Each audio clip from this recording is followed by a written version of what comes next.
The Zynari starship, refracts light, hummed with quiet purpose as it approached the human diplomatic vessel.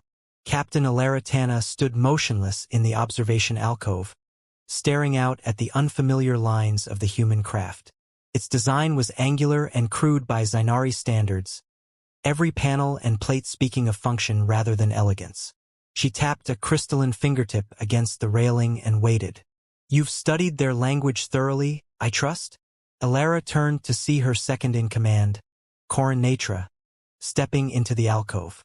Like her, Corin's skin shimmered faintly in the low light, a living tapestry of color and motion that betrayed their emotions if one knew how to read them. He was taller than Alara, his shoulders broad, his stance one of calm authority. "I have," Alara replied evenly. "Their language is unrefined, but serviceable. It should be adequate for our purposes." Corin quirked an eyebrow. "Adequate? That's generous of you." She chose not to answer the jest, focusing her attention once again on the human ship. "We'll maintain proper decorum. They'll see that we approach this exchange with the same diligence we show all species." "Even if they don't?" Corin asked, folding his arms and leaning against the wall. "They will," she said, though the flicker of light across her cheek suggested she might not be entirely convinced. The shuttle transfer from the human vessel arrived without incident. The soft hiss of the airlock was soon followed by the unmistakable clatter of human boots on Zynari deck plates. Alara composed herself, smoothing her ceremonial sash as the delegation approached. The human's lead representative was a man named Commander Nathan Hayes. He wasn't what Alara had expected. Slightly unkempt hair fell over a face that looked too young for the responsibility he carried. His uniform was neatly pressed, but his posture was far more relaxed than any Zynari would have dared in such a setting. He smiled, an expression Alara found puzzlingly informal. "Captain Tana," Nathan greeted, holding out a hand. Alara looked at it for a moment before placing her crystalline palm against his. She didn't grip it. She simply allowed him to do so, noting the slight warmth of his skin against the cool sheen of her own. His grip was firm but not aggressive. She withdrew her hand, folding it behind her back. "Commander Hayes," she replied. "Welcome aboard the Refracts Light. We trust your journey was uneventful." "Smooth as silk," Nathan said with an easy grin. "And thanks for the invitation. I hear your people have a lot to teach." "We aim to facilitate understanding," Alara said, her tone measured. "But our methods are precise. We hope you will find them sufficient." Nathan's grin widened, and Alara noted the way his eyes flickered with something she couldn't quite place. "Well, I'm all for precision, Captain, but sometimes it's good to shake things up. Keeps everyone on their toes." Corin stepped forward, his face as unreadable as ever. "Commander Hayes, we have prepared an orientation presentation that outlines the parameters of this initial meeting. If you would follow us." "Hold on, presentation?" Nathan interrupted, raising a hand. "How about we skip that for now? I'd rather have a look around. Get a feel for how you guys do things. You can tell a lot about people by how they run their ship." Alara stiffened. "Commander Hayes, our procedures are important, I know," Nathan said quickly. "But I'm not a big fan of sitting through slideshows if I can see the real deal instead. Mind if I tag along with you, Captain? You can show me around yourself." Corin exchanged a glance with Alara. The captain hesitated for a moment before nodding. "Very well, Commander, but we must maintain a schedule. Do not expect any deviations from protocol." Nathan smiled again. "I wouldn't dream of it." As they moved through the ship, Nathan kept up a steady stream of questions and observations. "This is some incredible engineering. Everything's so sleek. No wasted space. Efficiency is a cornerstone of our design philosophy," Alara replied, though she found herself curious about his reaction. "We consider all aspects of a ship's function before finalizing its structure." "Yeah, we don't always do that," Nathan admitted. "Sometimes it's more about making sure it flies and that it doesn't blow up. Practical stuff." Corin stopped abruptly, turning to face Nathan. "You consider safety an afterthought?" Nathan waved a hand. Not exactly. It's more like safety first, aesthetics later. You guys seem to do both at once. It's impressive. Alara glanced at Corin, her expression unreadable. You'll find that we take great care in all aspects of our work. There's no room for compromise. Nathan nodded. I respect that. But, if you'll forgive me, it can come off a little cold. Cold? Corin's voice carried an edge of warning. Not in a bad way, Nathan clarified quickly. Just distant. Maybe a little too polished. I'm a simple guy. I like to see a few scuffs, you know? Makes me feel like someone's really been here, doing the work. Alara raised an eyebrow. You equate imperfections with effort? Not always, but sometimes, sure. Nathan tapped the railing lightly as they moved. It's the little marks and dents that tell the story. No story's perfect. Corin looked ready to object again, but Alara held up a hand. Commander Hayes, your perspective is unusual, but I will take it into consideration. Nathan's smile returned, less cocky now and more genuine. Fair enough. I guess that's why I'm here. Huh? New perspectives and all that. They continued their walk in silence for a moment. Alara could feel Corin's frustration simmering beside her, but she also sensed the beginnings of something she hadn't expected. A slight curiosity toward the human. He was different, and not just in the ways she'd been warned. It was an odd feeling, but Alara allowed it to linger as they moved deeper into the ship. Chapter 2. An Unorthodox Alliance. The conference chamber buzzed with tense energy. Around the large oval table sat representatives from no fewer than 5 different species, each adorned in the distinctive garments of their worlds. Alara Tana stood at the head, her crystalline skin gleaming under the soft blue lights. To her right was Commander Nathan Hayes, a human delegate whose relaxed posture and wry grin clashed sharply with the solemn demeanor of the others. She still wasn't sure how she had ended up paired with him, but there he was, every bit the unpredictable presence she had come to expect. The issue is not as straightforward as you suggest, a red-scaled Orc diplomat said, his deep voice filling the room. The resource allocations in this sector have been prearranged and supported by long-standing agreements. Nathan leaned back in his chair, one arm draped over the backrest. Prearranged agreements are fine and dandy, but the question is whether they're still relevant. If you're holding on to something just because it's old, you might be missing an opportunity to improve things. The Orc's black eyes narrowed. Improvement? Or exploitation? Alara raised her hand before anyone could respond. We must remain focused. The purpose of this meeting is to establish a pathway for mutual benefit, not to reopen old grievances. The room quieted slightly, though Nathan's mouth twitched in a way that suggested he had a retort ready. Alara shot him a glance, her expression firm. After a moment, Nathan turned back to the Orc. Look, nobody's saying throw tradition out the airlock. But flexibility, thinking outside the box, can lead to solutions that help everyone. I mean, take us humans. We're not exactly known for sticking to one method forever. And yeah, we stumble sometimes, but other times we find breakthroughs. A chittering sound came from the Nox delegate, a creature with insectoid features and glimmering wing cases. Breakthroughs that benefit your own people, perhaps. Only if we work together, Nathan countered, spreading his hands. What good's a breakthrough if no one else is around to share it? Alara cleared her throat. Commander Hayes's point, while informally phrased, holds some merit. Adaptability can yield results. That said, we must approach such flexibility with careful consideration. Nathan turned to her, raising an eyebrow. You're agreeing with me? I am acknowledging the possibility that your perspective has value, Alara replied evenly. It is not an endorsement of your methods. Hey, I'll take it, Nathan said, leaning forward slightly. Now, if we can find common ground here, we might even be able to resolve this thing without anyone walking away angry. The room erupted in a low murmur, various delegates exchanging glances. Alara observed the shift carefully. The human's ability to spark discussion, sometimes combative but undeniably productive, was something she hadn't anticipated. It made her wary, but also intrigued. As the meeting adjourned and the delegates began filing out, Nathan lingered near the table. Elara was about to leave when he called after her. "Captain, wait up." She paused, turning to face him. "Yes, Commander? You've been giving me the side eye since I got here. What's on your mind?" "I do not engage in side eye," Elara replied sharply. "And my thoughts are my own." "Fair enough," Nathan said, shrugging. "But you don't have to keep me at arm's length.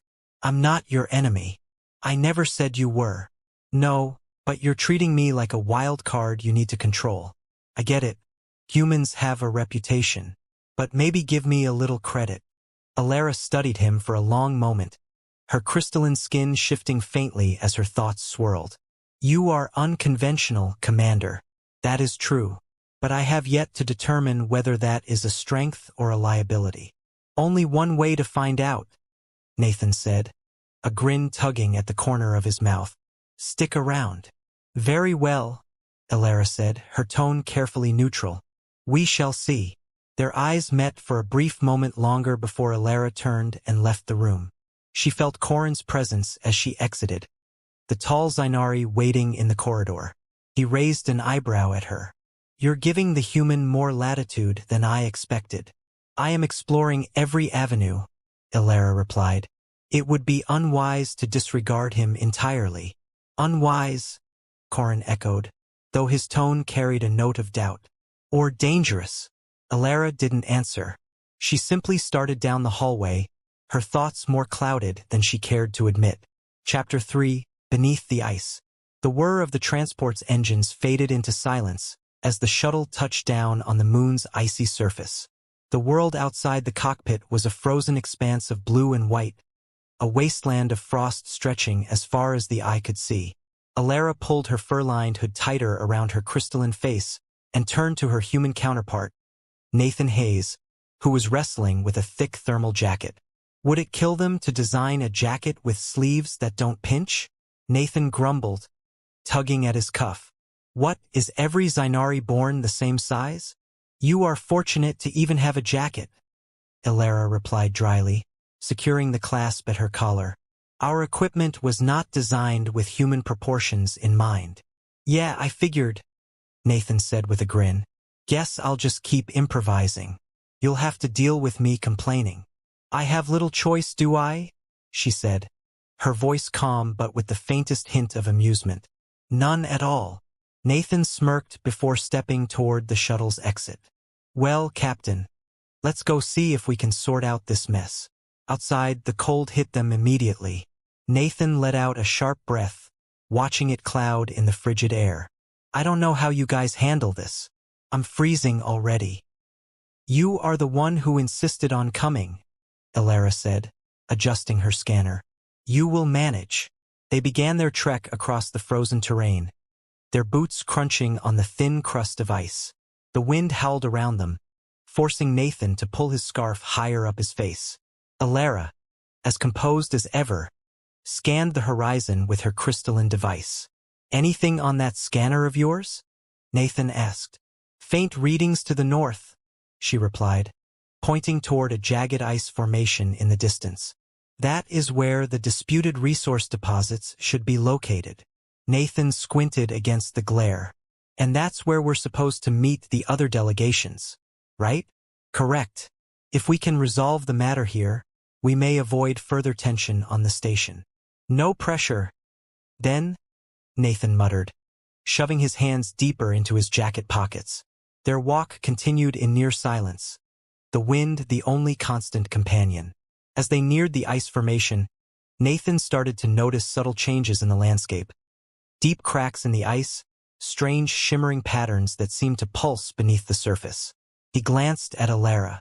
"Your world's full of crystalline things, right?" he asked. "That is an understatement," she replied, her gaze fixed on her scanner. "Our planet's geology is almost entirely crystalline. Our biology, too. So, this moon doesn't freak you out at all?" She glanced at him for a moment. "No more than it should." "Why do you ask?" "It's just all the glowing ice and stuff. Kind of feels like walking on a giant light bulb." Elara didn't respond immediately, but there was a faint shift in the shimmering patterns of her face. Perhaps you see beauty where I see familiarity. I'll take that as a compliment, Nathan said, his tone light, but it still gives me the creeps. Before she could respond, a sudden rumble shook the ground beneath their feet. Alara froze, her scanner beeping frantically. What was that? Nathan asked, his voice tense. The ice is unstable, she said quickly. We need to move. But the rumble came again, louder this time, and a massive crack appeared just a few feet ahead of them. Without thinking, Nathan grabbed Alara's arm and pulled her back. Hey! She protested, though she didn't pull away. Better safe than sorry, Nathan said, holding her steady as the crack widened. A chunk of the ice ahead crumbled away, revealing a glowing chasm beneath. The light from below bathed their faces in an eerie blue. Alara stared down at the abyss, her crystalline skin shimmering in the glow. This could complicate things. Yeah, no kidding, Nathan said, his grip on her arm still firm. You okay? She nodded slowly. Yes, thank you. He let go and stepped back, glancing around. What now? We can't exactly just hop over that. No, she agreed, scanning the chasm's edge. We'll need to find another way around. Nathan sighed. Well, at least it's not boring. Alara tilted her head slightly, giving him a look he couldn't quite interpret. Boring would have been preferable. They began carefully navigating along the edge of the chasm, the wind picking up as they moved. The ground underfoot was treacherous, forcing them to rely on each other more than either of them liked to admit. Nathan's steady grip and Alara's precise guidance kept them on solid ground, and slowly but surely, they made progress. By the time they reached the far side, the sky above had darkened. The glow from the chasm provided the only light, casting long shadows across their path. Nathan looked over at Alara, who was focused on her scanner. Any chance this thing gets easier from here? He asked. Alara glanced at him, her expression as calm as ever. I would not count on it. Great, Nathan said with a dry chuckle. Guess I'll stick close to you then. She raised an eyebrow. You have little choice, Commander.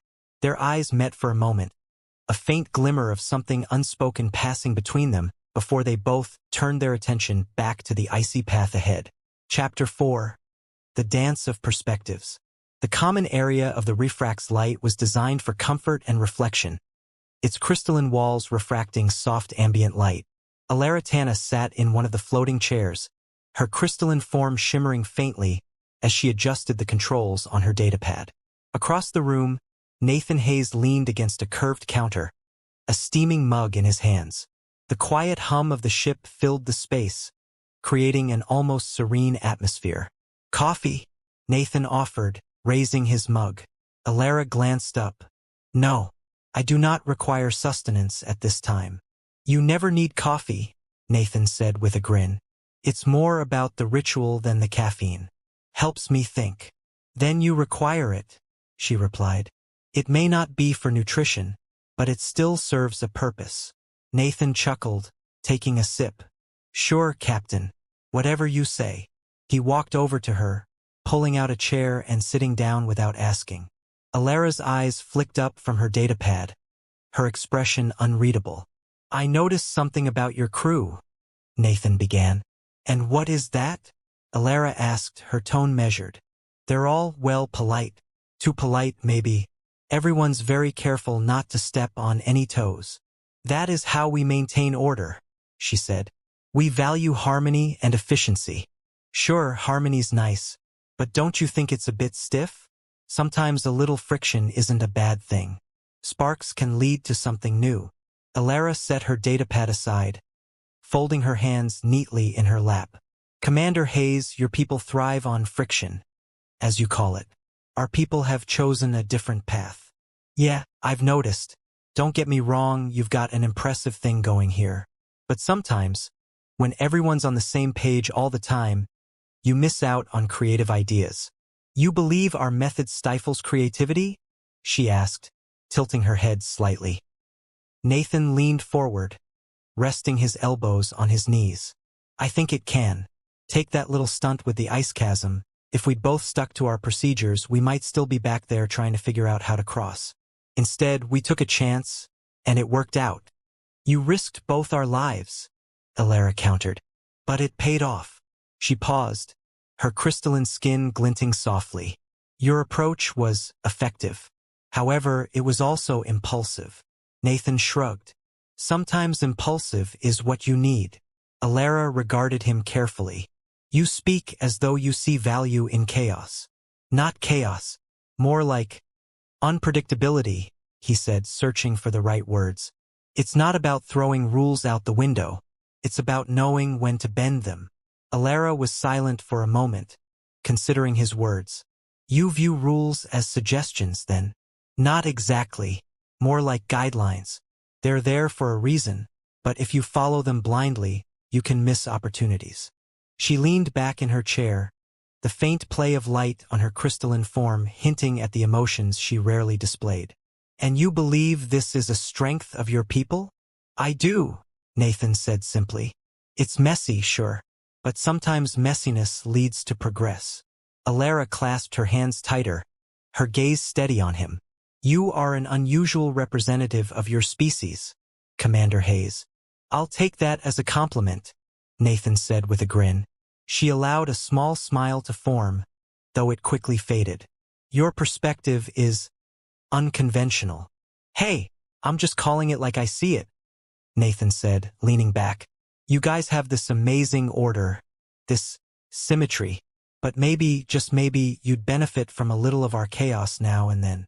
An interesting theory, Alara said, standing. But it remains to be seen whether such chaos. What we are here to determine. Chapter 5, Breaking the Barrier. The observation deck of the Refract's light offered an unparalleled view of the distant planet below. Swirls of green and white clouds drifted lazily over a pale orange surface. The room was silent except for the faint hum of the ship's engines and the rhythmic tapping of Alara's crystalline fingers against the console. She stood rigidly, her gaze fixed on the planet as though searching for answers. Behind her, Nathan Hayes entered quietly, a drink in hand. You always this broody, or is it just when I'm around? He asked, his voice light. Alara didn't turn. I am not brooding. Really? Because you've got the whole staring into the void thing down. She sighed softly. I was reflecting. Same difference, Nathan replied with a smirk, walking over to stand beside her. He leaned against the console, setting his cup down. Mind if I reflect with you? You seem incapable of silence, Alara said, though her voice lacked the sharpness it once carried. Can't help it. Humans are social creatures. We like to talk. I have noticed, Alara said, the faintest glimmer of amusement in her tone. Nathan looked out at the view, his smile fading slightly. It's beautiful, isn't it? I mean, not like Earth, but still. You find beauty in this? She asked, glancing at him. The planet is barren and inhospitable. Sure, but it's still something unique. There's a whole world down there that no one's lived on. Makes you wonder what it could be, you know? What it might become. Humans often speak of potential, Alara said. You see what could be rather than what is. That's not a bad thing, is it? It is different, she admitted. My people value what is. Certainty, stability, patterns that do not change. Nathan turned to face her more fully. And does that ever get boring? She hesitated, her gaze drifting away. Boring is not a concept we dwell on. Maybe you should. Nathan reached out, lightly brushing her arm. His fingers lingered on her crystalline skin for a moment before he pulled back. Sometimes a little unpredictability makes life more interesting. Alara's head tilted slightly, and for the first time, Nathan saw a flicker of something he couldn't quite place. You believe chaos is a virtue? I think it's a part of life, Nathan said. A little uncertainty now and then keeps us on our toes. Helps us grow. Alara looked at his hand, then back at him. And this is how humans live? For the most part, yeah. Nathan stepped closer, lowering his voice. But it's not just about chaos. It's about connection, too. Connection, Alara repeated, the word unfamiliar on her tongue. Yeah, Nathan said, his tone softer. It's about finding those moments, small, unexpected moments, that make you realize you're not alone. Even if everything else is unpredictable, those moments can keep you grounded. For a long moment, neither of them spoke. Then, slowly, Alara raised her hand, her crystalline fingers hovering just above Nathan's. I find your perspective compelling, she said quietly. He smiled, his hand turning to meet hers. The touch was light, hesitant at first, as if both were uncertain of how far they should go. Then her crystalline fingers shifted slightly, interlacing with his. The texture was cool and smooth, a stark contrast to the warmth of his skin. Nathan's voice dropped to barely above a whisper. Guess we're both learning a few things today. Indeed, Alara said, her tone softer than he'd ever heard. She glanced up, meeting his gaze directly. Perhaps chaos and order are not so incompatible after all. Chapter 6. The Weight of Expectations. Alara and Nathan sat in a quiet corner of the cruise lounge, the low light reflecting faintly off her crystalline skin. It was one of the few moments they had stolen away from the endless stream of meetings and negotiations. The hum of the ship was constant, the faint vibrations a backdrop to their conversation. This is not what I expected, Alara admitted, her voice measured but softer than usual. Nathan tilted his head, a small grin tugging at his lips. Which part? She glanced down, her crystalline fingers tracing a slow pattern on the edge of the table. Any of it. Humans, your approach to diplomacy, and this, she said, gesturing subtly between them. Ah, Nathan said, leaning back in his chair. Well, you've been keeping me on my toes too, if that makes you feel any better. Alara looked at him, her crystalline skin shifting faintly with the light. I imagine it is not often that a human finds themselves challenged in this way. Not often, no, he said, his grin softening. You're definitely one of a kind. Is that intended as a compliment? She asked, a faint note of amusement in her voice. Absolutely, Nathan said with a nod. You're different, and that's a good thing. Alara tilted her head, studying him. I am beginning to understand why you are considered a diplomat, despite your unorthodox methods. Because I'm charming? Nathan said, flashing a playful smile.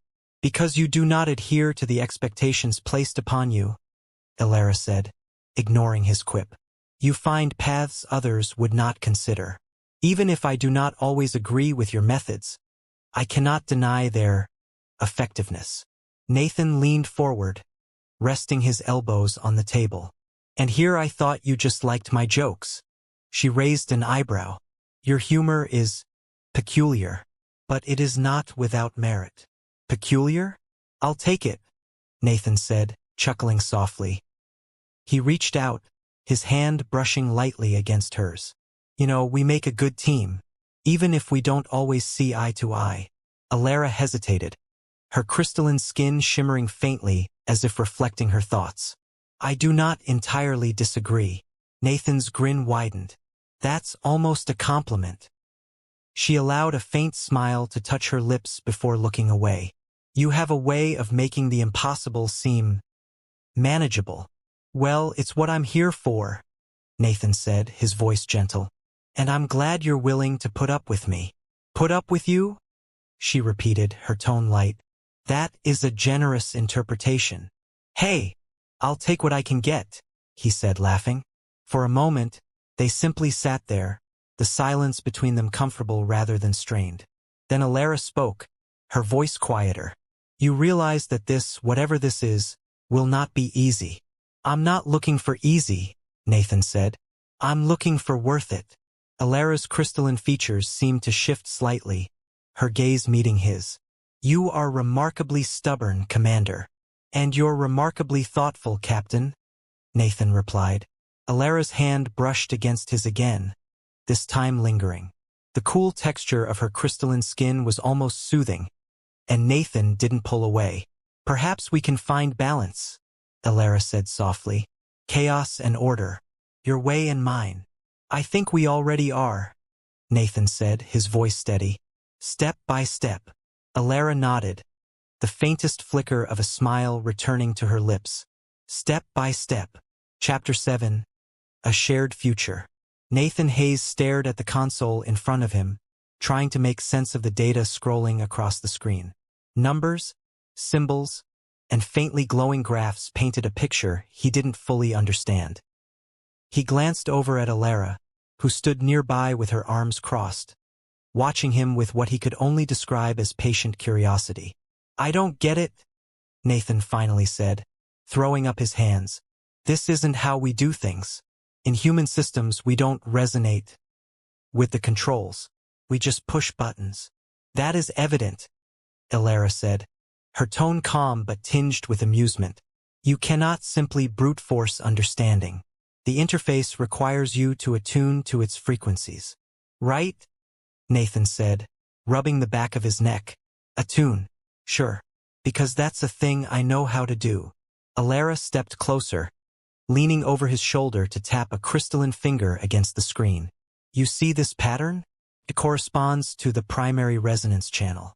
Try to focus on that. Nathan squinted. Focus how?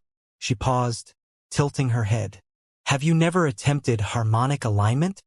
Not unless you count karaoke night back at the academy. Her crystalline skin shimmered faintly, as though she were holding back a sigh. No, I do not count that. Watch carefully. She reached out and touched a different portion of the console, her fingertips brushing the surface lightly. A faint ripple of light spread outward, and the numbers and symbols on the screen shifted into a simpler, more comprehensible layout.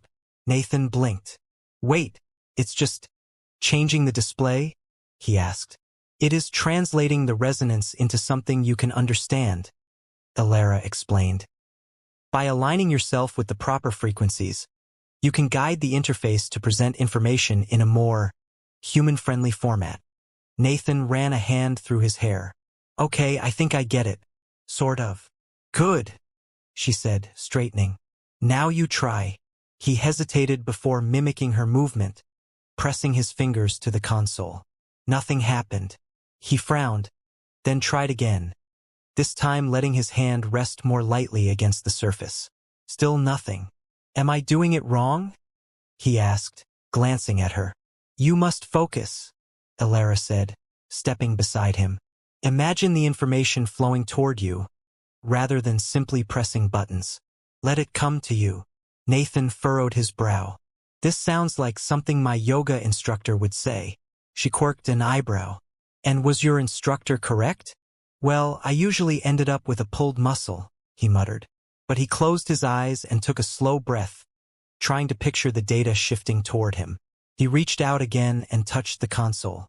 For a moment, there was nothing, and then very faintly, the patterns on the screen began to shift.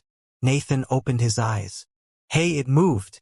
A minor adjustment, Alara said. But it is progress. Baby steps, Nathan said with a grin. That's all I need. Alara's lips twitched slightly, the closest thing to a smile he'd seen from her that day. Indeed, they worked together for another hour, Alara guiding Nathan through the subtleties of Zynari interface design. While the process frustrated him at first, he began to find a rhythm in it, something that felt almost natural the longer he practiced. Alara's patient instruction helped, though he wasn't sure if it was her explanations or the simple fact that she believed he could do it. By the time they called it a day, Nathan was leaning back in his chair, rubbing his eyes. I never thought learning alien technology would feel like learning a new language. Because it is, Alara said, sitting across from him.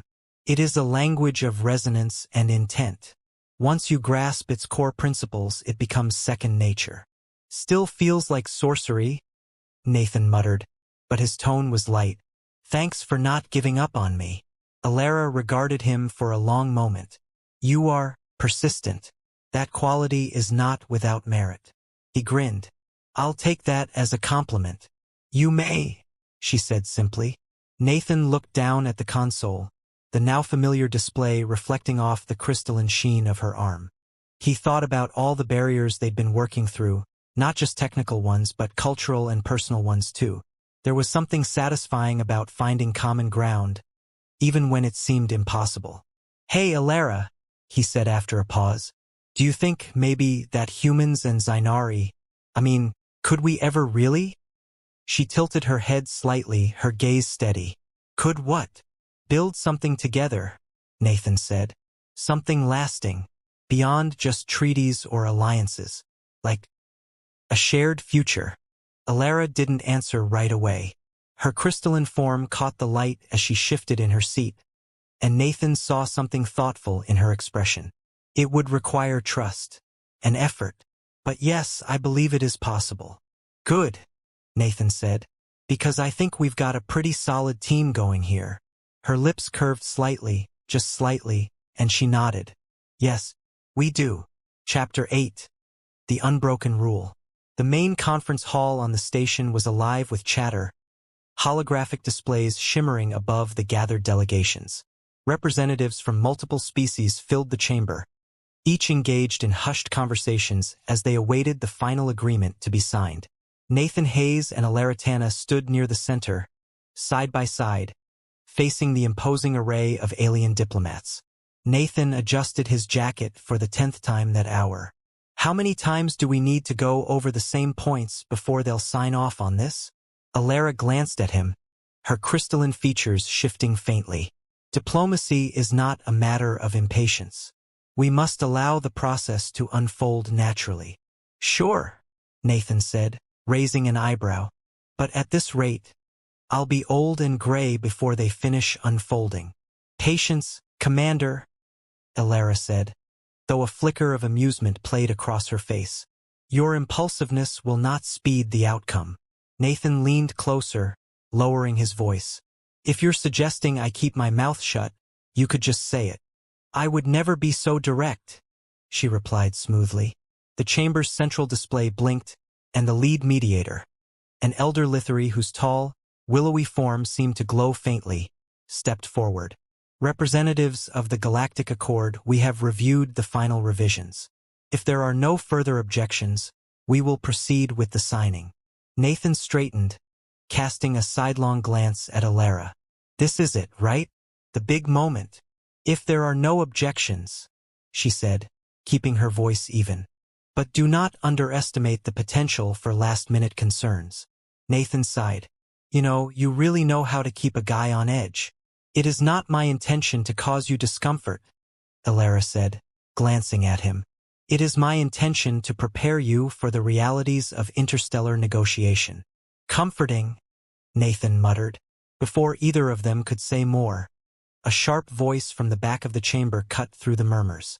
It belonged to the Ulak representative, the same red-scale diplomat who had been a thorn in their side since the first meeting. "I have one final question before we proceed." The Lithari mediator inclined her head. "What is your question, Representative Severick?" Severick stepped forward, his eyes narrowing. "What guarantees do we have that this so-called partnership will truly benefit all parties equally? The Zainari are known for their precision, and the humans for their unpredictability. Together, they create an uneasy combination. How can we be certain that this will not lead to further conflict?"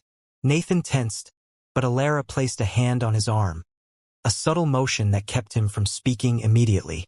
She stepped forward, her crystalline presence commanding attention. "The strength of this partnership lies in its diversity," Alara said, her voice calm but firm. "Where one of us excels in structure, the other excels in innovation. These are not opposing forces, they are complementary. We have already demonstrated the ability to work together, even in challenging circumstances. Our cooperation has shown results that neither of us could have achieved alone." Severick's eyes narrowed further. "And what assurance do we have that this will last? That you will not simply turn on each other when the arrangement no longer suits you?" Nathan stepped up beside Alara, his voice steady. "Because we've both put in the work to make sure it lasts. Yeah, we come from different worlds, and yeah, we have different ways of doing things. But that's exactly why it works. We balance each other out. Sure, it's not perfect, but nothing worth having ever is." There was a murmur through the hall, the gathered delegations exchanging glances. Severick regarded them both for a long moment before finally stepping back. Very well. I have no further objections. The mediator nodded. Then we will proceed. As the delegates began signing the treaty, Nathan leaned closer to Alara. How'd I do? You managed to keep your temper and articulate a compelling argument, she said quietly. A commendable effort. I'll take it, he said with a grin. So, do we get to celebrate now? After the treaty is fully ratified, she replied, though there was a faint softness to her tone. By the time the final signatures were made, the room felt lighter. The tension that had hung over every meeting, every debate, every negotiation was finally lifting. As the delegates began to disperse, Nathan and Alara lingered near the signing table, watching as the document was officially sealed. Well, Captain, Nathan said, turning to her. Looks like we actually pulled it off. She looked at him, her crystalline skin reflecting the soft light of the chamber. We did. It was unexpected. Unexpected, Nathan smirked. You make it sound like you didn't believe in us. I believed in the possibility, Alara said, her tone measured. But I did not anticipate how well we would adapt to one another. Nathan held her gaze for a moment, then nodded. You know, I think that's what makes it worth it. What do you mean? She asked. Figuring things out together, he said. Even when it's hard. Maybe especially when it's hard. That's what makes it stick. Alara tilted her head slightly, considering his words. Perhaps you are correct, Commander. It is the effort that creates the foundation. Effort and a whole lot of stubbornness, Nathan said, laughing softly. She allowed herself a faint smile, a rare but welcome sight. Yes, that as well.